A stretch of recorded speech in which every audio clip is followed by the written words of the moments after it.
네, 안녕하세요.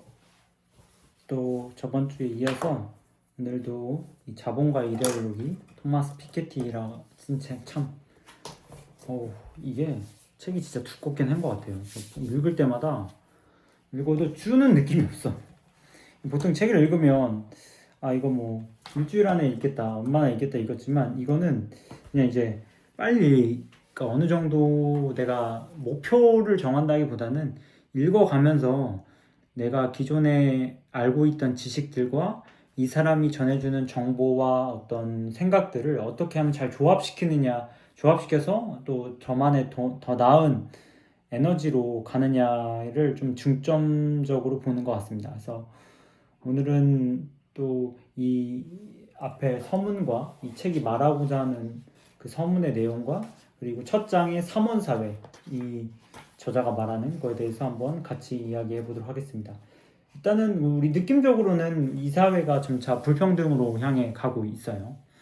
빈부의 격차도 점차 심해지고 있고, 이 책에서 말하는 단일 진위 계수만 보는 것이 아니라 어떤 상위 10%가 부를 가져가는 그 비율이 하위 10%를 이미 앞서가고 있고, 그리고 점차 그의 어떤 격차가 커진다고 이야기하고 있습니다.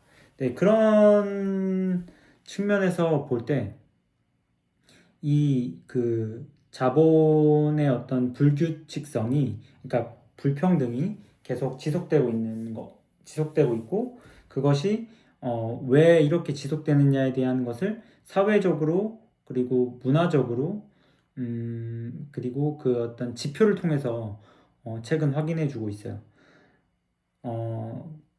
그렇기 때문에 근데 그게 지금 우리가 소유 중심적이고 기업 중심적이고 능력주의이기 때문에 이런 것들을 되게 당연하듯이 받아들이고 있다라는 점이라는 거죠. 그게 어떤 시스템이 제대로 작동되지 않는 것에 대한 작동되고 있지 않은 것에 대한 비판적인 생각이 아니라 당연히 그렇다라는 생각으로 우리 모두 인지하고 있고, 그렇기 때문에 더 나은 능력주의와 더 나은 소유를 했을 때 내가 더 자유로워질 거라는 어떤 생각을 심어놓고 있고, 그게 이제 더 나아가 보면은 이제 착각이 될 수가 있는 점을 이 책은 말해주고 있습니다.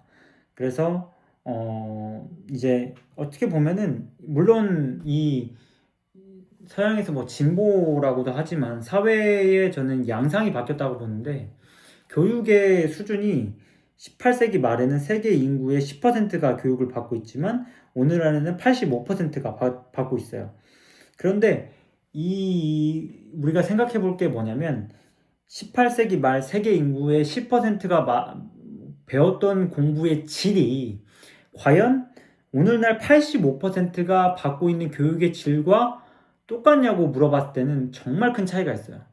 그러니까 이 18세기 말에 받았던 교육, 그러니까 비교를 해보자면 우리 조선시대에 관리가 되기 위해서 세상을 이해하고 내가 그 세상의 주인이 되고 그 주인이 됐을 때 도덕성을 함양하는 교육은 지금과는 거리가 멀어요. 지금은 교육이라고 하면 대중교육이고 초중고를 졸업하고 대학을 가야 되고 그 가는 과정에서 시험을 잘 봐야 하는, 그 시험도 스코어가 되고 어떤 개인의 깨달음이나 이런 거와 상관없이 답을 맞추고 그 답에 대한 정량화를 하는 게 교육이라고 저자는 이거에 대해서 설명하고는 있진 않지만, 그 점에서 볼 때 이 사회가 진보했다라고 보긴 어려워요. 결국 제가 보기에도 18세기 말의 교육의 질과 같은 시대를 이끄는 리더의 교육을 받는 사람은 지금의 10%도 안 될 수도 있다. 어쩌면.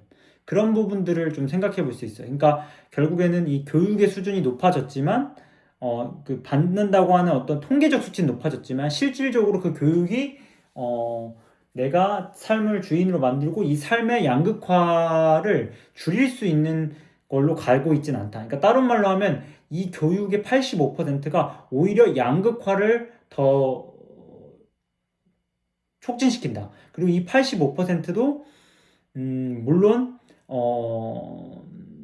부모의 어떤 뭐랄까 그 수입에 따라서 편차가 난다고 하지만 그것도 사실 중요하지 않다는 게 제가 이 책에서는 그렇게 말을 하지만 결국에는 이제 부모의 수입이 교육의 어떤 수준을 지켜진다고 하는데, 물론 그것도 맞긴 맞는, 틀린 말은 아니지만 정확한 표현은 뭐냐면 그것 자체도 불평등하게 만들고 있다는 거예요. 뭐냐면 이게 부모의 교육의 그 어떤 그 소득이 자녀의 교육의 질을 높이지만 그 질을 높이는 과정 그 과정 자체에서 만들어지는 그 아이들이 그 교육에서 만들어진 하나의 학생들이 그 불평등을 심화시킨다는 거죠. 그러니까 무슨 말이냐면 부모의 수입과 사실은 관련이 있다고 하지만 그 부모의 수입으로 만들어진 엘리트들도 결국에는 불평등에 기여하고 있다. 다른 말로 말하자면 부모의 수입이 적어도 부모가 열심히 애지중지 키운 그 아이가 결국에는 부모가 이제 뭐 개천에서 용난 아들이 이제 개천에서 용난 케이스지만 그 애들도 부모 그 불평등에 기여하고 있다는 거죠. 그러니까 교육 자체에 어떤 제도적인 개선뿐만 아니라 질적 개선이 이루어지지 않으면 부모의 수입이 늘어나도 부모의 수입이 줄어들어도 사실 그 교육을 받고 나온 아이들은 불평등에 기여할 수밖에 없다라는 게 제가 여기서 느꼈던 어떤 교육에 대한 성과였어요. 그러니까 교육에 대한 이해였어요. 그러니까 그 어떤 교육에 대한 질적인 평가도 굉장히 중요하다. 그래서 왜냐하면 자본주의라는 것도 고대 왕정과 마찬가지로 어떤 힘을 가졌을 때 그 힘을 가졌을 때 어떤 절대적인 도덕성 기준이 굉장히 중요하다라는 것을 좀 느낄 수 있는 부분이었습니다. 그런데 이제 소득의 상위 10%가 1980년대에는 25%, 35%였는데 지금은 더 늘어났다. 그런데 하층민들의 소유는 또 늘어났죠. 이거 늘어났고 중층민들은 줄어들었고 상층민들은 더 늘어났고 그래서 코끼리 그래프라고 설명하는데 제가 봤을 때는 이 하위층이 늘어난 건 개발도상 국가의 그 증가인데 그거조차도 사실은 극단적이라고 볼 수도 있는 거죠. 왜냐하면 이제 너무 돈을 찍어냈기 때문에 자본주의가 하위가 결국에는 올라갈 수 없는 구조고 중위층은 아예 갈 수가 없는 즉 뭐냐면 하위층 결국 중위층이 하위층형으로 가는 거예요. 이렇게 그리고 상위층은 더 넓어지고 그러니까 상위층과 그 갭이 더 커지게 되는 거예요. 이게 더 큰 문제라는 거죠. 이게 부의 밸런스가 이렇게 맞춰져야 되는데 계속 불평등은 커지고 있다는 거죠. 지금 중위층을 연결한 그 고리가 끊어져서 결국 하위층과 상위층밖에 나눌 수밖에 없는 극단적 사회가 온다. 그러니까 하위층이 늘어났다고 해서 이 수치를 좋게 볼 건 아니다. 물론 이 저자도 그렇게 말하고 있지만 저는 좀 더 의미 부여를 할 수가 있고요. 그래서 이 능력주의라는 것도 어떻게 보면은 사실 자기 혼자 스스로의 능력이 아니라 이 책도 말하고 있지만 주변 사회의 지원과 국가적 지원과 물질적 지원, 정신적 지원 없이는 불가능하다. 결국 그러니까 이 지금 사회의 어떤 개인의 성공이라는 것은 이제 혼자만의 성공이 아니기 때문에 타인들과 나눌 수 있는 어떤 도덕적인 능력이 굉장히 중요한데 그런 게 교육적으로 많이 없고 그래서 이제 능력주의가 더 오히려 부상하게 된다는 걸 알 수가 있습니다. 그리고 뒤에는 이제 그런 것들을 이제 이해하기 위한 역사적인 데이터라든지 불평등 더 수치들 그런 것들이 나오고 있고 그리고 그 이런 것을 이해하기 위해서 고대에 있었던 이제 귀족과 왕과 그리고 피지배층인 농민들의 이 세 가지의 어떤 삼원, 이 세 가지의 그 세력들 간의 어떤 그 역사적인 흐름이 어떻게 지금 자본주의로 바뀌었나? 지금은 왕은 없잖아요. 물론 입헌군주제라는 어떤 실질적인 제도적인 측면이 남아있죠 왕정에. 하지만 그분들이 지금 그전과 왕정과의 비슷한 권력과 능력을 갖추진 않잖아요.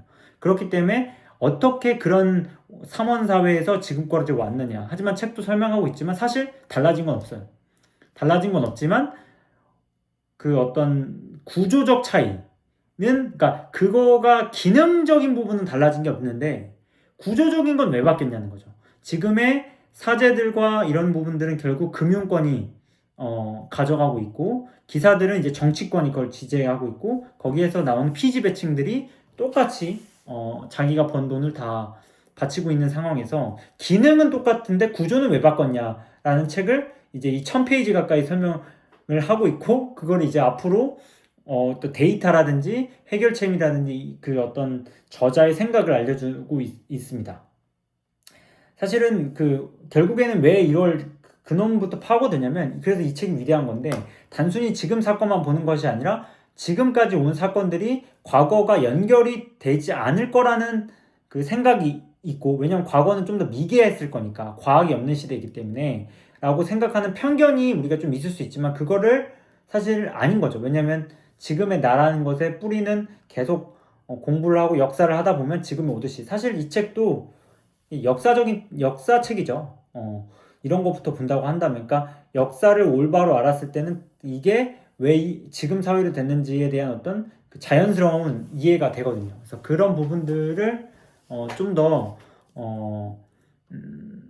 시작점부터 확 잡고 가는 거죠. 그래서 삼원사회에 대한 이야기가 나오는데, 인간이라는 게 물론 이제 저희 그 선생님도 어떤 언어에 대한 출발로 보거든요. 그게 이제 종교적으로 가는데, 저는 사실 종교가 언어보다 먼저 나왔다고 생각을 해요. 그러니까 그거는 이제 종교를 무엇으로 보느냐라는 측면인데, 사실 언어와 종교는 같이 시작된 거라고 보지만, 이 종교라는 측면은 결국 지금으로 볼 때 사후 세계와 연관이 짓지 않을 수가 없어요. 그러니까 죽고 난 다음에 어떻게 되냐라는 그런 질문들을 종교들이 많이 이제 부담하고 있죠. 근데 이 종교라는 것에 대한 사후 세계를 인식했다는 건 인간이 타인이 죽었을 때 그걸 묻어줬을 때 인식을 하거든요.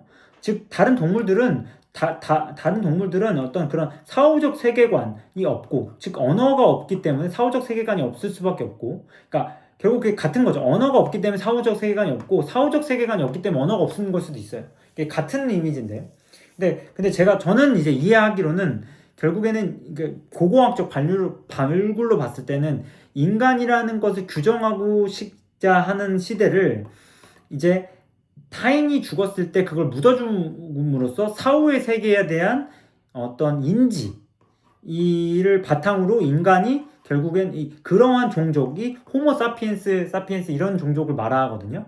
그러니까 그 오스트랄로피테쿠스도 비슷한 개념인데, 그런 것을 봤을 때는 결과적으로 종교적인 측면이 먼저 나오고, 그런 종교적인 측면을 어떻게 하면은 계속 전파하느냐. 근데 이게 단순히 뭐 손짓 발짓으로는 되게 어렵잖아요. 물론 수화라는 것도 있지만, 그건 이제 사실 언어가 발달된 상태에서 몸짓이 굉장히 고도화된 거고, 그렇기 때문에 그런 거를 어떻게 체계화시키느냐가 이제 언어의 귀관이 된다고 봅니다.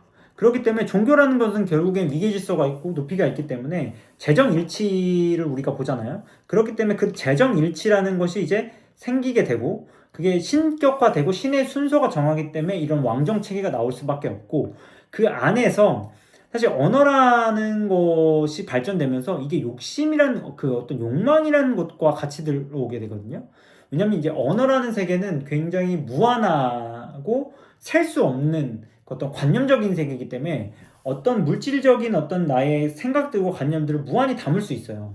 그렇기 때문에 이게 언어라는 것이 결국에는 나의 탐욕이라는 거와 귀결될 수밖에 없어요. 그러니까 그 사람이 어떤 용어를 쓰느냐에 따라서 그 사람의 질을 결정한 처럼, 그 사람의 탐욕이 언어와도 굉장히 연관이 돼 있거든요. 그렇기 때문에 그 고대 사회에는 그런 피지배층을 어떻게 보면 종교적으로 헤쳐먹는 그 과정 속에서 언어가 등장할 수밖에 없고, 그런 것이 지금 삼원사회를 만들고, 그 언어를 만드는 사제들이 그 어떤 정식적인 지주가 되고, 그 정신적인 지주를 어떤 무력으로 지키는 귀족 집단이 있고, 그게 이제 피지배층이 있다. 근데 이런 부분으로 좀 이해를 할 수가 있고, 근데 그 사이의 관계를 우리가 되게 미개하다고 보지만, 마치 이 책에서도 저와 생각이 비슷한 점이 또 뭐냐면, 그게 굉장히 그 당시로 가면 그게 되게 당연한 거예요.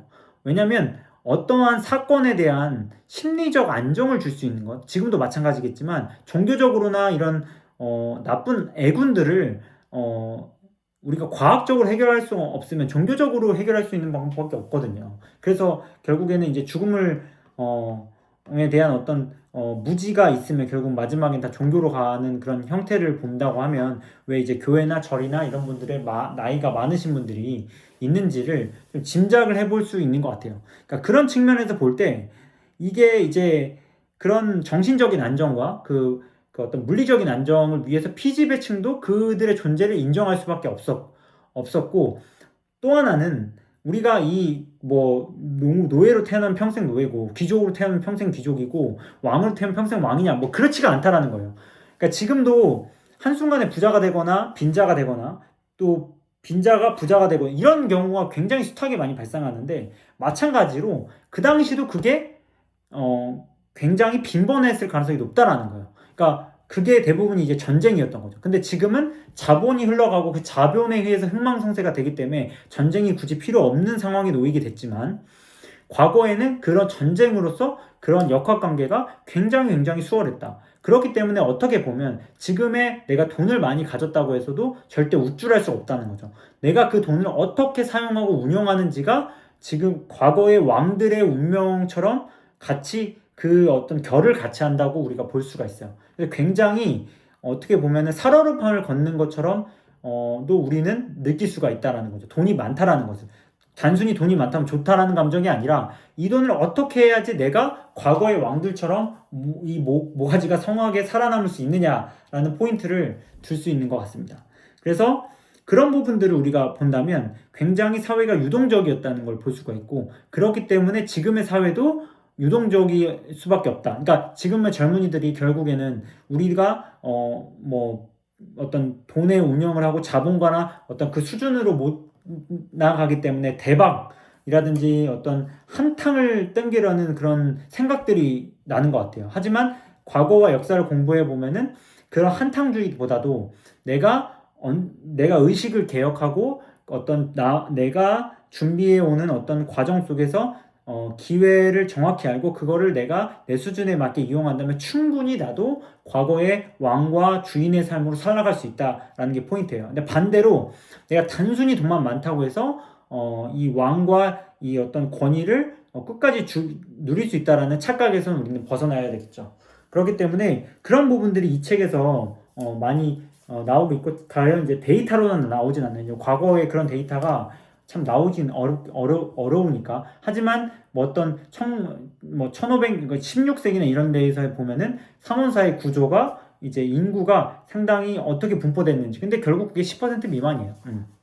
지금도 그게 되고 있고 그 양극화라는 게 결국에는 그 어떤 계급적 구조의 어떤 그 순환이 제대로 이루어지지 않을 때 양극화가 되거든요. 그러니까 그 순환이 굉장히 부패하지 않고 제대로 순환이 된다면 어떤 삼원사회나 크게 다를 바가 없다. 하지만 지금의 순환고리를 보면 계속 양극화가 되고 있고 인간의 어떤 역사 속에서 그런 양극화를 어떻게 해결해 가고 있고 그게 개인의 삶으로 봤을 땐 내 인생에서 그 양극화를 어떻게 해결하는지가 굉장히 중요한 포인트고 그게 우리가 자본주의에서는 피해갈 수 없는 것이 자본이라는 것을 명확히 인지하는 것이 중요하다고 생각합니다. 그러니까 이 책을 읽으면서 제가 이제 투자자이기 때문에 단순히 정보 획득과 이 사회적인 비판과 구조에 대한 비판이 아니라 과거의 이런 삼원사회에 대한 어떤 기능적인 이해와 그런 지배층과 피지배층 사이의 어떤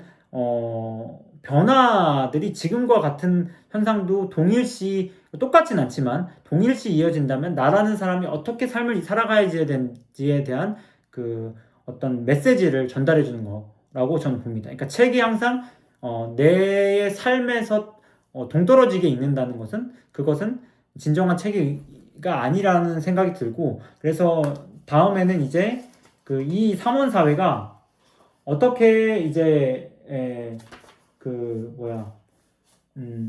권력과 그러니까 그 삼원 사회의 중에서 유럽의 신분 사회와 권력과 소유는 어떻게 되는지를 조금 더 이 책에서는 풀어주고 있는 것 같아요. 그러니까 저도 우리 역사의 뭐 당군 할아버지부터 지금까지에 대해서 전반적인 개략적인 흐름은 알아요. 고등학교 때 공부했었고 역사도 뭐 즐겨 봤으니까. 하지만 유럽 사회는 굉장히 좀 중학교 때 배운 지식밖에 거의 없어서 좀 그런 부분들을 좀 더 이해를 하는데 좀 편한 것 같아요. 그러니까 유럽에 대한 어떤 역사적 구조와 그런 생각들이 지금의 자본 시스템을 구현해 왔고, 그렇기 때문에 지금 유럽 열강과 미국이 강할 수밖에 없는 거라고 저는 보거든요. 그래서 그런 부분들을 좀 더 또 같이 여러분과 공유했으면 좋겠습니다. 그래서 요즘에 이제 주가가 많이 오른다고는 하지만 오르는 애들만 오르는 것 같고 자기 주식은 안 오르는 경우도 있어요.